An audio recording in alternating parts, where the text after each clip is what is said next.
ദീന എന്ന ചിത്രത്തിലൂടെയാണ് അജിത്തിന് തല എന്ന പേര് കിട്ടിയതെന്ന് ധ്യാൻ ശ്രീനിവാസൻ. വിജയ് ചോക്ലേറ്റ് ഹീറോ ആയിരിക്കുന്ന സമയത്ത് ആളുകൾക്ക് സെലിബ്രേറ്റ് ചെയ്യാൻ ഒരു മാസ് ഹീറോ, ഒരു ആക്ഷൻ ഹീറോ വേണം എന്ന സ്ഥലത്താണ് ദീന സിനിമ വരുന്നതെന്നും ധ്യാൻ പറയുന്നുണ്ട്. ക്യൂ സ്റ്റുഡിയോയ്ക്ക് നൽകിയ അഭിമുഖത്തിൽ സംസാരിക്കുകയായിരുന്നു താരം. കമൽഹാസൻ, രജനീകാന്ത്, ശരത് കുമാർ വരുന്നു, വിജയകാന്ത്, സത്യരാജ് വരുന്നു, ഇങ്ങനെ പല ആളുകളും വരുന്നു. ഇതെല്ലാം കഴിഞ്ഞിട്ട് പിന്നെ ഒരു മാസ് ഹീറോ വരുന്നത് ദീന എന്ന പടത്തിലൂടെ അജിത്താണ്. അതിനു മുന്നേ ചെറിയ കുഞ്ഞു പടത്തിലാണ് അജിത്ത് അഭിനയിച്ചിട്ടുള്ളത്. ആ സമയത്ത് വിജയ് ഒരുപാട് സിനിമകൾ ചെയ്യുന്നുണ്ട്.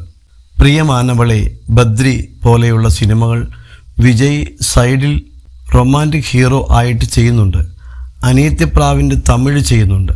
വിജയ് ഒരു ചോക്ലേറ്റ് ഹീറോ ആയിരിക്കുന്ന സമയത്ത് ആളുകൾക്ക് സെലിബ്രേറ്റ് ചെയ്യാൻ ഒരു മാസ് ഹീറോ, ഒരു ആക്ഷൻ ഹീറോ വേണം എന്ന സ്ഥലത്താണ് ദീന സിനിമ വരുന്നത്. അതിൽ തല എന്നാണ് അജിത്തിനെ വിളിക്കുന്നത്. അതിൽ നിന്നും കിട്ടിയ പേരാണ് അജിത്തിന് പിന്നീട് തല എന്നത്. അവിടെ ഒരു പുതിയ സ്റ്റാർ ഉണ്ടാവുകയാണ്.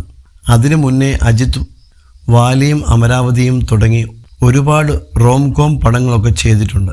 അവിടെ നിന്നൊക്കെ അജിത്തിന് ഒരു വലിയ സ്റ്റാർ പരിവേഷം കിട്ടുന്ന സിനിമ ദീനയാണ്, ധ്യാൻ ശ്രീനിവാസൻ പറഞ്ഞു.